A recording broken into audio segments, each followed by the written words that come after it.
Those moments where you have an unexplained encounter, circumstances that take place which leave you saying, how did that happen?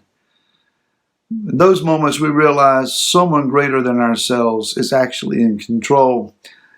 Hi, this is Barry Phillips with 10-Minute Torah, day number 2, a Torah portion Vayetzi. And let's continue with Yaakov on his journey.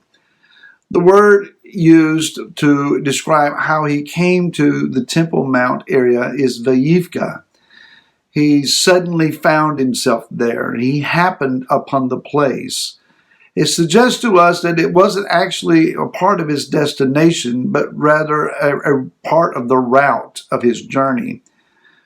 To hear Rashi describe it is as if the sun went down suddenly and he needed a place to sleep. Choosing a stone, he leaned up against it and dozed off to sleep. Now here is where things get interesting for us, and that is that Yaakov has a dream.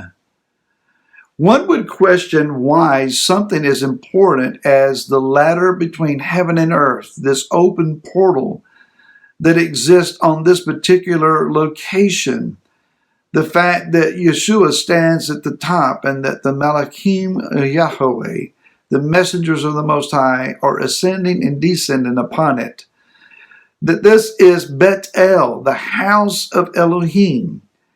Why is this information conveyed to this strategic man, the recipient of the Bekira, the one who is the carrier of the lineage of the seed and whose descendants will be those who inherit the land?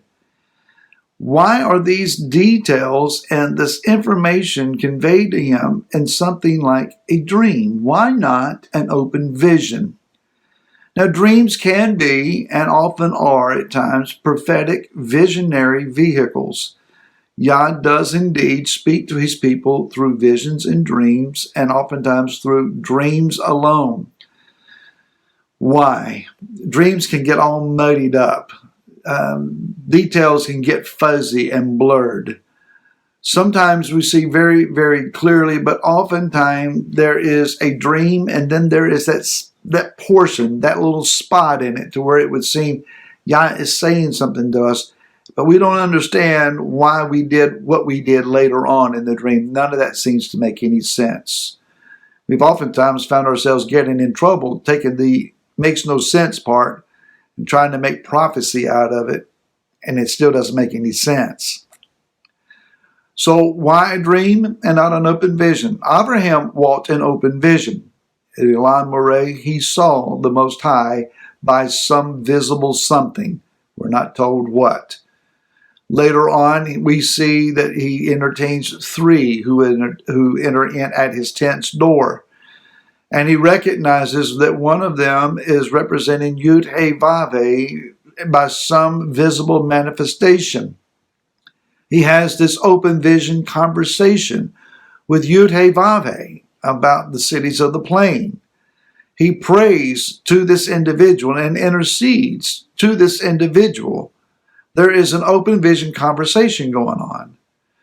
Yitzhak, now that Abraham is dead, is understood to be the greater Sadiq, righteous man, the one with an elevated righteous standing in the land. If anyone is going to be walking in open vision, it will be Yitzhak. The thing is, he is physically blind, and perhaps his physical blindness has caused him to consider that his spiritual sight is also somewhat dimmed. We don't know. We're not told.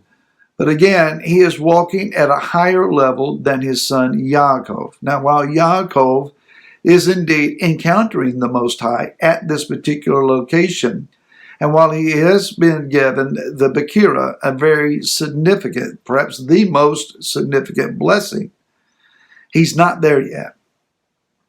He still has need to grow. Why don't you and I operate in open vision? Why don't you and I have supernatural giftings taking place through our ministry?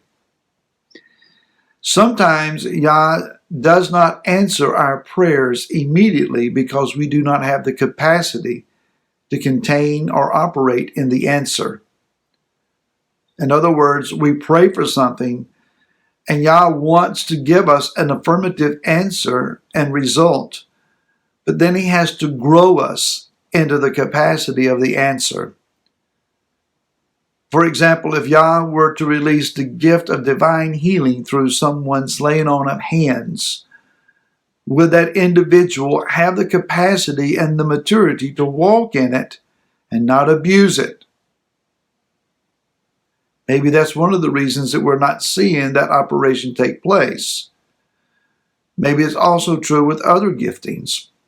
That is, that the body of Messiah needs to grow up a bit. Unfortunately, normally the seasons of maturity come through times of conflict and struggle, where we learn to cry out to the Most High because we're fervently desperate for Him to help us.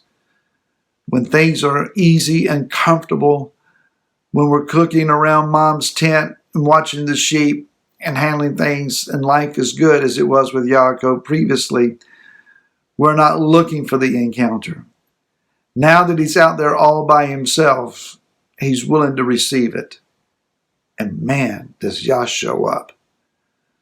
So we see a ladder, this stairway to heaven, as it's been called. The word here is Salem or Salem. What's interesting is it has the numerical value, having the letters of Samech, Lamed, and final Mem, to Sinai, 130. So there is a suggested, and we're not declaring doctrine here. And gematria is an interesting tool of interpretation. It's not to be used for declaring doctrine. But what is interesting then is Salem, the ladder, and Sinai have something to connect them. What I see here is it is the means or the location or the vehicle by which Yah reveals himself and heaven and earth connect. At Sinai, Yah came down on the mountain and revealed himself, and the people heard literally the voice of the Creator. Yaakov is seeing this ladder and understands that Yah is on top of it, and the messengers of the Most High are ascending and descending. Now, Rashi offers something again that is very interesting here, and I love this. And that is that as Yaakov is on his journey, those messengers that were accompanying him to this point ascend. That is, that they've come to the border of their territorial guard. But Yah is not going to leave this man of Elohim alone, for messengers also descend. That is, those who have the assigned task to accompany him to his next location, they come down the ladder and they're ready to move on with him. What's also interesting is that the order, the one at the top, is ordering the ascension and descending of those that are under his authority. Yeshua and Yochanan, or John chapter 1, if you read verses 44 through 51, he reveals that he himself is the ladder. He is the ladder. He says that you will see the messengers of Elohim ascending and descending upon the son of Elohim, or the son of Adam. He is equating himself to that ladder. He is also the one who is revealed to us as Moshiach at Mount Sinai. Yaakov was encountering Yud-He-Vav-He Zavayot, the master, the commander of hosts, that soon, I believe, will split these skies and come and bring rescue to those that are Am Israel throughout all the earth. And may he come quickly and in our day. And so we find then that as the junior Siddiq in the land, Yaakov receives not an open vision, but a dream, but he remembers the dream, and he recognizes the significance of that place. Ephraim, his descendants the world over, have glorified locations wherever they thought revival has broken out. Yah's eyes are on the Temple Mount, where the portal exists that heaven and earth connect. May Yah bring us back to the land and bring us back to his house. We'll talk more tomorrow, and until then, shalom.